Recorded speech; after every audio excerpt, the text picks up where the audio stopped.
what if like a ball hits his port or something? And Dr. Imami was like, that's fine. In a world with facts that are possibly entertaining, we bring you today's episode of Fun Facts. Hello, welcome back to this edition of Fun Facts. Today we're going to continue with the treatment that I was going through during cancer, and you better hold on, because it's going to get personal. Like I said before, Hunter, if it could have gone wrong, it did. But you took it like a champ. I don't remember how it first came about, but you were like, oh my gosh, my leg hurts so much, I can't even walk on it. And I was like, okay, this isn't normal. Mm-hmm. So I took you in, they did x-rays, scans, trying to figure out why in the heck you could not walk on your right leg. And they didn't find anything. And in the meantime, you're this tough kid that was crying because of the pain that you had in your leg. And that's why I'm like, oh my gosh. They decided, well, we don't see anything on the scan, so let's give him some pain medicine. At least you were on a fentanyl PCA pump. Yeah. Where you get to press the button yourself. But it only gives you so much every so often, so you don't overdose yourself. Mm-hmm. So you were on that, and you were pushing it, and you were like, it still hurts. So then I would get on the call light, and I would call the nurse and say, he needs a bolus. So a bolus, of course, is some extra fentanyl, mm-hmm. because you're having a hard time with pain. Yeah. And so they would come in and they would give you that bolus, and then what would happen is you would become very sedated. Yeah. And so you weren't taking deep breaths, and so your oxygen saturation went down. So they had to put you on oxygen, and one of those little ET fingers, the pulse oximeter, mm-hmm. that had to measure your oxygen saturation. And so they had to put you on oxygen, they had to put you on that, and the thing would beep every time your oxygen got low. And I was like, oh my God. And of course you would just sleep through it. But the problem with that is that you would wake up then in a pain crisis. So it was this whole cycle that we went through all night long. It was horrible. That was the worst part for me, Hunter, because I can't even tell you what it feels like for a parent to see a child in so much pain and distress and not be able to do anything about it. Yeah. That was literally the hardest part for me. Seeing you hurting and not being able to do anything about it except call and get you some more medicine. Yeah. So it was just, it was tough. So then we got through the night. You had to get up in the morning and you had to go to the bathroom, but you couldn't stand on your leg. So I was like, okay, well, let's try to use the urinal in the bed then. And you're like, no, that's not going to work. I already told you that when I had my chest tube in. And I was like, oh my gosh, Hunter. So the nurse and so we pulled the sheets over to get you out, and there on the top of your right foot were about 4 or 5 little lesions. And I told the nurse, and I just happened to know the nurse that was working that day really well because she worked PRN at KU. She worked at Children's Mercy and at KU. Wow. And yeah, and I said, that looks a lot like chicken pox, but Hunter's already had that. And we both looked at each other and said, shingles. So she runs to the doctor and she tells them that you have shingles, and they give you a big old loading dose of Dilantin. And Dilantin is for seizures because it works on the nerves. Yeah. So 15 minutes after you got that medication, Mm-hmm. you said, when do I get my next that? It was magical. Yeah. I mean, it was just like that. So then you were able to get Dilantin for maybe it was every 6 or 7 hours and for, I don't know, maybe 5 days or something. And then they put you on gabapentin, or the other name for that is Neurontin. Yeah. And that's for peripheral neuropathy. That's what diabetics use for the pain that they have in their legs. So you were on that for 3 months. That's what you went home on, is the gabapentin. Wow. Yeah. And we were in the hospital for 19 days that time. Jeez. That was the longest time out of the whole thing. And what they said was, if Hunter can use this little walker, and it was so cute. It was, oh my gosh, it was like you were using an old person's thing, but it was the size for a kid. And I was just like, oh my gosh. They said, if you can use this walker and walk up to the nurse's station, you can go home. So you got that little walker and you walked up there and then came back and they're like, oh, you can go home. Okay, so shingles. 0 out of 10 would not recommend. Extremely painful. Let me tell you what I remember. So I woke up in the morning and I couldn't move my right leg at all. My mom had to come downstairs and physically straighten out my leg, and that's when I started feeling all the pain. So we quickly made our way to the hospital, and once we got there, I was put on that fentanyl, which didn't do really anything except make me pass out. But once I got that Dilantin, I do remember immediately it was just so much better. We got sent home after 19 days, and I got put on that gabapentin. After leaving the hospital, I actually don't remember too much pain at all, and life went on. Was there a part where I had shingles, and they said I could go home, and then I didn't, and I freaked out? No, that wasn't that wasn't for shingles. You were getting your regular chemo, and that usually took like 3 days. And then they were trying to get it set up so that I could give you the fluids at home, but it was on a weekend. They told us that we're gonna get it so you can get the rest of your fluids at home. And so we were all excited. You were excited, and then they were like, well, since it's a weekend, can't really get it together, so you'll have to stay here. Oh my God, that was the end. You were like, what? I mean, they should have never said anything to begin with, because it got your hopes up. Yeah. Did they have to sedate me for that incident? Yes, you had to get Ativan. Oh, how did I take that? Well, you had to have, I think it ended up being 2 milligrams of Ativan, which is a lot. I mean, you were just a kid. Did it work? It finally worked after you got the second milligram. Saw the pictures of when you played soccer, mm-hmm. and that was kind of a thing. I had to ask Dr. Imami if that was okay if you played soccer, because you goalie and you were a damn good goalie. And you would just put your whole body into it. And I was like, well, what if a ball hits his port or something? And Dr. Imami was like,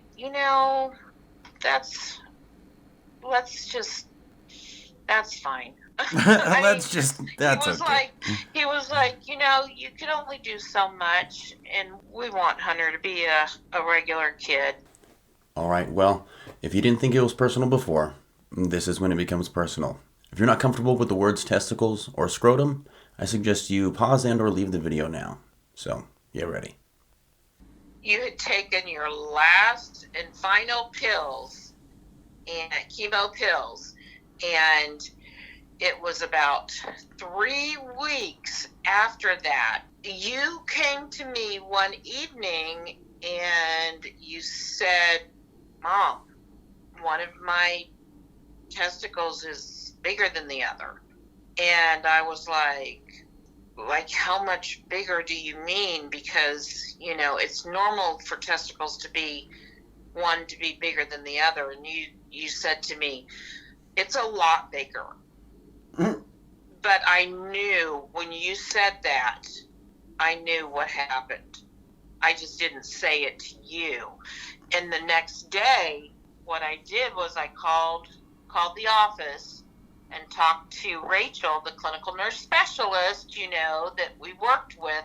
Said, yeah, Hunter said that one of his testicles is bigger than the other. And so she was like, okay, well, let's, we need to bring him in. And I took you in and actually had to schedule you to have a surgery to have it biopsied. Oh, wow.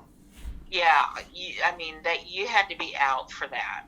Thank God. Yeah, I wouldn't gladly. But so I took you in. You had, you went to the day surgery and had them biopsy your testicle, and then we went home after that. And you were out riding your bike. You just weren't sitting on the seat. That was really the beauty of the whole thing. Was it didn't matter that you just had your testicle biopsy. You were still going to be out there riding your bike because you love to do that. Like, I got plans. Can we finish this up? Exactly. So anyway, so then we got the report back, and they were like, yeah, he relapsed in his testicle. And so they were like, sorry, this happened, Hunter, and I know we said that it's going to be 3 years and you'll be done, but we never thought that this would happen, and blah, blah, blah. And at first you were kind of angry because you were like, wait a second, you said it was going to be 3 years and I'd be done. But, Dr. Imami, being the wonderful doctor that he was like, you're a tough kid, Hunter. We'll get through this just like you got through the first part of it. We'll get you through it. Okay, so let me clear some things up for you. I did relapse in my testicles. I did not have testicular cancer. I had leukemia in my testicles. Okay, and then when they biopsied my testicle, I still have that testicle in my body. They only took like a fourth of it, so it's still there. After you relapsed, you were showing kind of some signs of depression.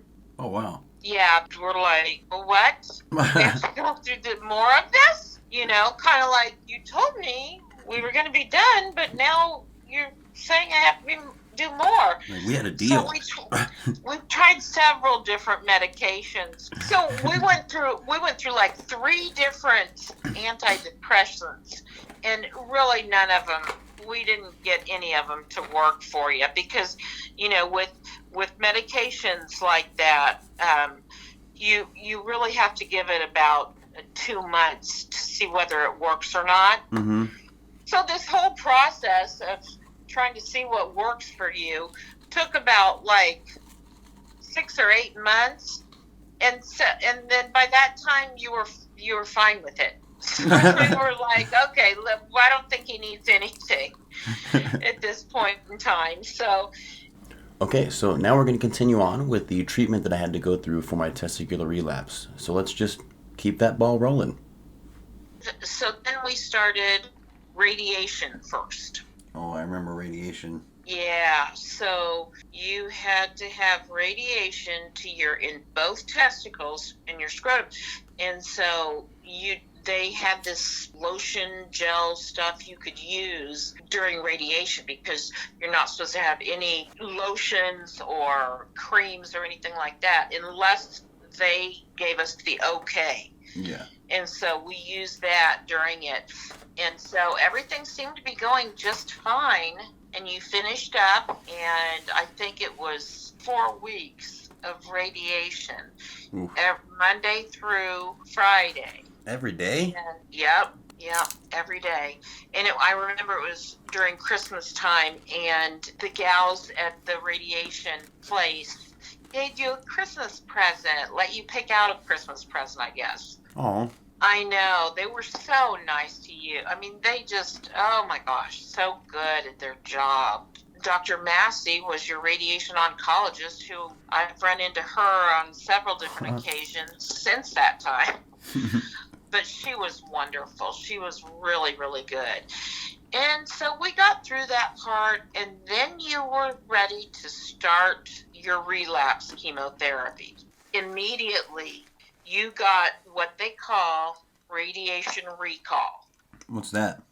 So everything was fine after you had your radiation, but then when they added the chemo in, it was like getting radiation again on top of all that you already had.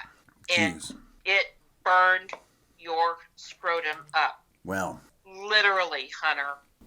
Okay, so to explain a little bit more about what was going on with that, in the least gross way possible, imagine you just scraped your knee and all the skin came off, just like that. So it was pretty intense. We actually found this stuff called bag balm, and I would have to rub that on my goodies to ensure that it wouldn't be so severely hurt. And after about a week, it finally cleared up. That stuff was super sticky though, so I always had to wrap my goodies in gauze as well. But after that, it was a lot better. Life was easy, except I had chemotherapy still. I remember one summer you guys went to the lake with your dad and Josie and the rest of the family. Yeah. And so you came back, and your dad had sent Lindsay some pictures that they took. And she showed them to me, and I was like, well, who's that chunky kid that went with you guys? Seriously, Hunter, it was you. And I did not even recognize you. Oh my gosh. Because you were so puffy. Lindsay goes, Mom, that's Hunter. I was like, what? No, that's not my Hunter. I mean, when you're around somebody every day, you don't even realize the changes. Yeah. Then when you see a picture like that, it's like night and day. How did this happen behind my back? Right. That was the time when you had to be on heavy duty steroids. And boy, that's what gave you the food cravings. And also, what they call it is moon face. Yeah, well, makes sense. Yeah, that I know. It doesn't sound very nice, but they call it moon face. And your body gets puffy too. Yeah, I remember that. Missed your whole 4th grade year of school. And the kids were so nice. They would send you cards and stuff to the hospital and to our home. And the teacher would send homework that we could take to the hospital and have them do it with you there, or I would do it with you at home, or Grandma or Grandpa would do it with you, whatever. But that's what they did. They sent your work home. So then it got to be the end of your 4th grade year, and they said, okay, well, since you missed the whole year, they realized that you did the activities and everything that you were supposed to do, but they said you need to complete this book of stuff. It had all of the information in it that you needed to know in order to be able to go on to the 5th grade. Yeah. And so you were like, what? I have to fill all of this out? And I was like, oh, no, that's okay. If you don't want to do it, you can just repeat 4th grade, and all of your friends and everybody will be going on to the 5th grade. And you're like, oh, that's fine. I'll do it. Okay, so I had the radiation, and then I went through chemo, which was about 2 years in total after the relapse started. So I came out when I was about 12, and now I'm 30, so I've been in remission for about 18 years now. Due to having that relapse, I can't have kids or anything, and unfortunately I was too young to freeze anything or prepare anything, but right now that's not an issue, so good for me. And as always, if you guys have questions or comments, just drop them down below. Don't be afraid to ask what you want, and I'll see you in the next video.